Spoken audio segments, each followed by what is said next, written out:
My name is Todd Trotter, and this is my war story. My dad ended up leaving when I was 6 to 7 years old, and for some reason I always thought it was my fault he left.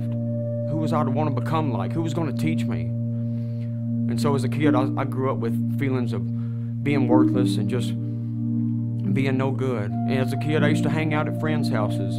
I liked being at their houses so much more because they had a family structure. Each one of them had a mom and a dad, something I didn't. As I got to be around 12 or 13 years old, I got influenced by friends of mine that used to dabble in drugs.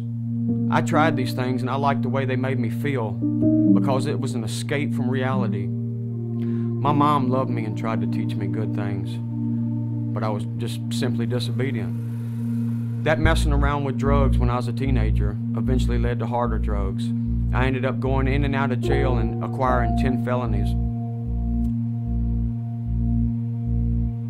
One of these last times of getting locked up, my mother died.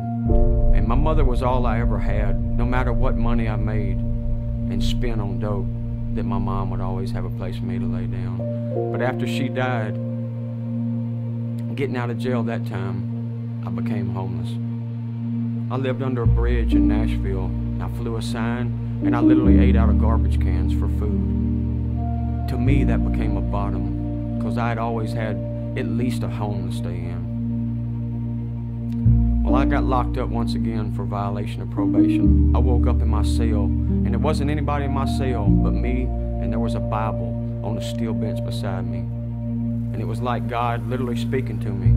I picked that word up, and I just really cried out to God. Among many of these prayers, I haven't smiled in 20-something years. Addiction and drugs and alcohol took they just rotted my teeth out. I had one tooth this time being locked up in the front. I looked like a can opener, really, literally. And God, another prayer. I have nowhere to go when I get out of jail this time. Lord, if you'd put me where you want me to be, then that's where I'll go, God. And this time, upon release from jail, the day I got out, I was in a blue paper jumpsuit, and my friend Gene came to pick me up. Before I could get in and shake his hand in his truck, he said, "Do you remember Landon?" And I said, "Yeah, I remember him." He said, "I've been talking to him here about your situation, about you not having nowhere to go.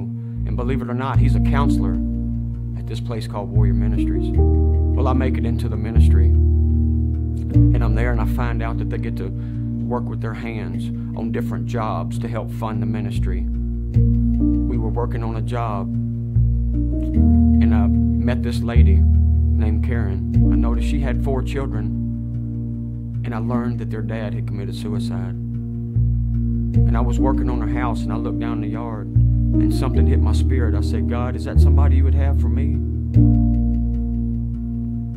And then the devil just wanted to hit me because I was new into getting into ministry. He said, "Who do you think you are worthy of getting married, of being a dad to those kids? You never had a dad growing up." But I prayed about it. I prayed about it, Lord, if that is somebody you'd have for me, God, just make me into the man, mold and shape me into the man you want me to be. And upon graduating the ministry, this lady Karen starts coming to our church a couple years later. Well, I meet her, we started talking, and now I'm married to her. I get to be a father to her kids, and something I've never asked for. He's fixing to bless me with being a dad to my own son. That's something I never dreamed of doing, is having a child of my own. I never dreamed myself capable of producing children from the damage I've done to my body. I got involved in going to 5 different mission trips. I've been to Honduras 4 times and been to Haiti once. He's reestablished a relationship with my sister, my 2 brothers, and here recently within the past year, I've been talking to my dad again. And through the ministry, that a dentist in our church, he helped fix my teeth. He gave me a smile, but God showed me how to smile in my heart. Being a dad to these other kids, it's a whole nother area of accountability. Something I never had, but I've learned in reading the Word that this whole time that my earthly dad left, I always had a Father in heaven who loved me. And for that, I'm truly grateful.